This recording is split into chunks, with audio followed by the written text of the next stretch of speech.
Halo semuanya, hari ini kita akan mempelajari mengenai klasifikasi jalan.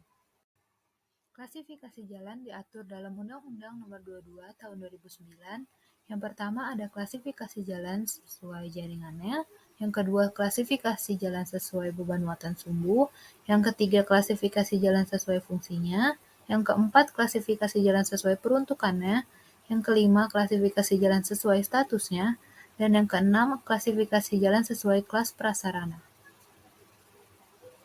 Klasifikasi jalan sesuai peruntukannya.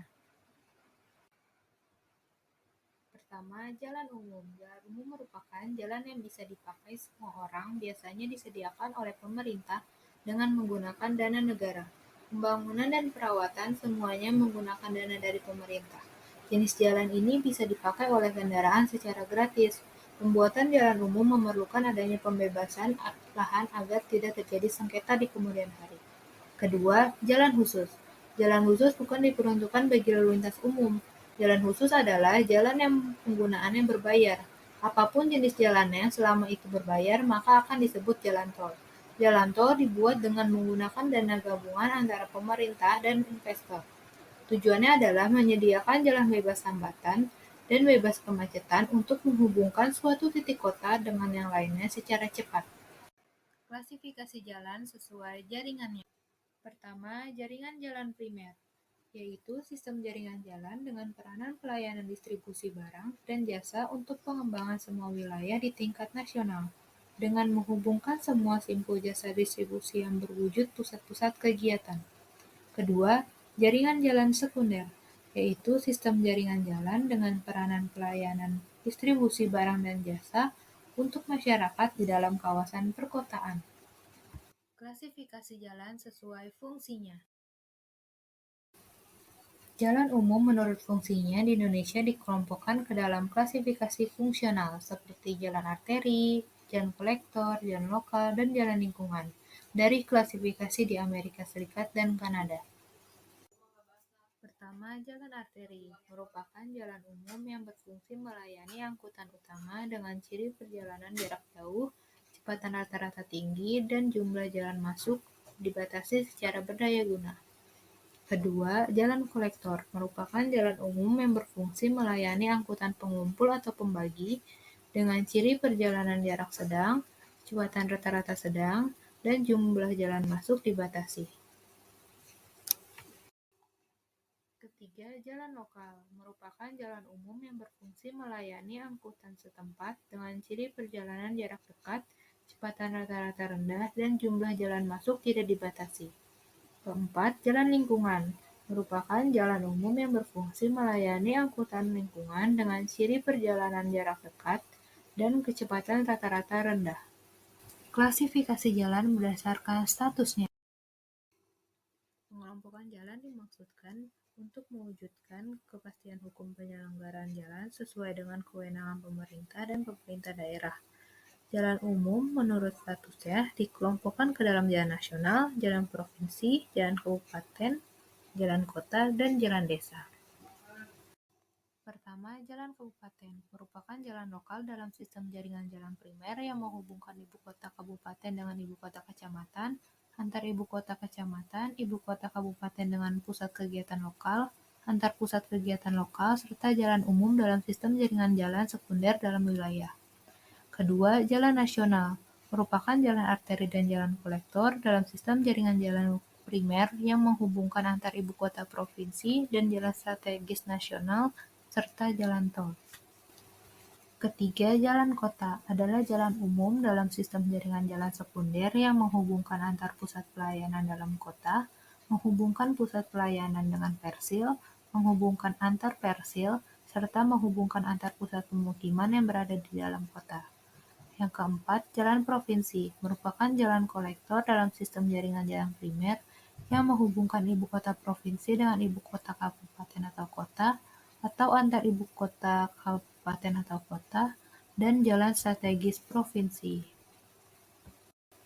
Kelima, jalan desa merupakan jalan umum yang menghubungkan kawasan atau antar pemukiman di dalam desa serta jalan lingkungan. Klasifikasi jalan berdasarkan beban muatan sumbu. Mengelompokkan jalan menurut muatan sumbu yang disebut juga kelas jalan terdiri dari: pertama, jalan kelas 1, yaitu jalan arteri yang dapat dilalui kendaraan bermotor termasuk muatan dengan ukuran lebar tidak melebihi 2.500 mm, ukuran panjang tidak melebihi 18.000 mm, dan muatan sumbu terberat yang diizinkan lebih besar dari 10 ton. Digunakan di Indonesia. Dan mulai dikembangkan di berbagai negara maju seperti di Prancis telah mencapai muatan sumbu terberat sebesar 13 ton. Kedua, jalan kelas 2, yaitu jalan arteri yang dapat dilalui kendaraan bermotor termasuk muatan dengan ukuran lebar tidak melebihi 2.500 mm, ukuran panjang tidak melebihi 18.000 mm, dan muatan sumbu terberat yang diizinkan 10 ton. Jalan kelas ini merupakan jalan yang sesuai untuk angkutan peti kemas. 10 ton panjang tidak melebihi 9.000 mm, dan muatan sumbu terberat yang diizinkan 8 ton. Yang ketiga itu jalan kelas 3A, yaitu jalan arteri atau kolektor yang dapat dilalui kendaraan bermotor termasuk muatan dengan ukuran lebar tidak melebihi 2.500 mm, ukuran panjang tidak melebihi 18.000 mm, dan muatan sumbu terberat yang diizinkan 8 ton. Selanjutnya, jalan kelas 3B, yaitu jalan kolektor yang dapat dilalui kendaraan bermotor termasuk muatan dengan ukuran lebar tidak melebihi 2.500 mm, ukuran panjang tidak melebihi 12.000 mm, dan muatan sumbu terberat yang diizinkan 8 ton. Yang terakhir, jalan kelas 3C, yaitu jalan lokal dan jalan lingkungan yang dapat dilalui kendaraan bermotor termasuk muatan dengan ukuran lebar tidak melebihi 2.100 mm. Berikut adalah ukuran dimensi dari tiap-tiap kelas jalan yang diizinkan. Klasifikasi jalan sesuai kelas prasarana.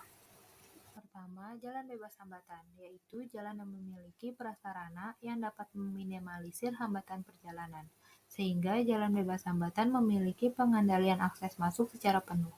Tidak boleh ada persimpangan sebidang, dilengkapi pagar ruang milik jalan, dilengkapi dengan median, setidaknya mempunyai 2 lajur setiap arah, dan lebar setiap lajur paling sedikit 3,5 meter. Kedua, jalan raya. Jalan raya merupakan jalan umum untuk lalu lintas secara terus-menerus pengendalian akses masuk secara terbatas. Jalan ini dilengkapi dengan median, paling tidak ada 2 lajur setiap arah dengan lebar minimum 3,5 meter. Ketiga, jalan menengah. Jalan menengah adalah jalan umum dengan tujuan perjalanan jarak sedang dan pengendalian akses masuk yang tidak dibatasi. Jalan ini memiliki paling sedikit 2 lajur untuk 2 arah dengan lebar lajur paling sedikit adalah 7 meter. Yang terakhir, jalan kecil. Jalan kecil merupakan jalan umum yang melayani lalu lintas lokal setempat. Jalan ini setidaknya memiliki 2 lajur untuk 2 arah dengan lebar lajur paling sedikit 5,5 meter. Sekian video pembelajaran kali ini. Semoga video ini bermanfaat untuk semuanya. Terima kasih.